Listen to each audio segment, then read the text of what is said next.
இன்று திருமுழுக்கு யோவானுடைய பிறப்பு பெருவிழா.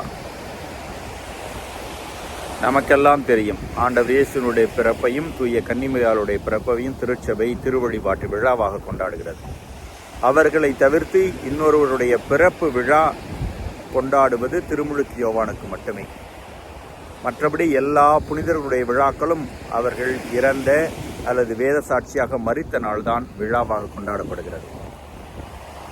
திருமுழுக்கு யோவான் வேத சாட்சியாக மரித்ததையும் விழாவாக கொண்டாடுகிறோம். அதனுடைய முக்கியத்துவம் நமக்கு தெரியும். இவர் இயேசுவின் முன்னோடி, மக்களின் மனதை தயாரிக்க கடவுளால் அனுப்பப்பட்ட இறை தூதர்.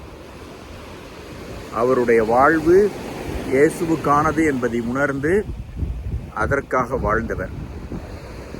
பெண்களுள் பிறந்தவருள் திருமுழுக்கு யோவான் சிறந்தவர் என்று இயேசுவால் பாராட்டப்பட்டவர். திருமுழுக்கு யோவானை பற்றி நற்செய்தியிலே காண்கின்ற வாசகங்களை வாசித்து பார்த்து அவருடைய பெருமையையும் மகிமையையும் உணர்ந்து கொள்வோம். இயேசுவுக்காக வாழ்கிறவர்கள், இயேசுவின் முன்னோடியாக இருக்கிறவர்கள், இயேசுவின் வழியில் நடக்கிறவர்கள் கற்றுக்கொள்ள வேண்டிய விஷயங்கள் நிறைய இருக்கிறது. அதற்கு திருமுழுக்கு யோவான் ஒரு எடுத்துக்காட்டு. அவருக்காக இறைவனிடம் நன்றி சொல்வோம்.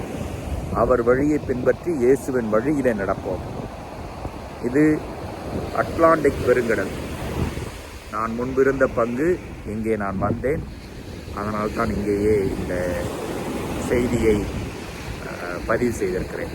இறைவன் என்றென்றும் வாழ்த்து பெறுவாராக.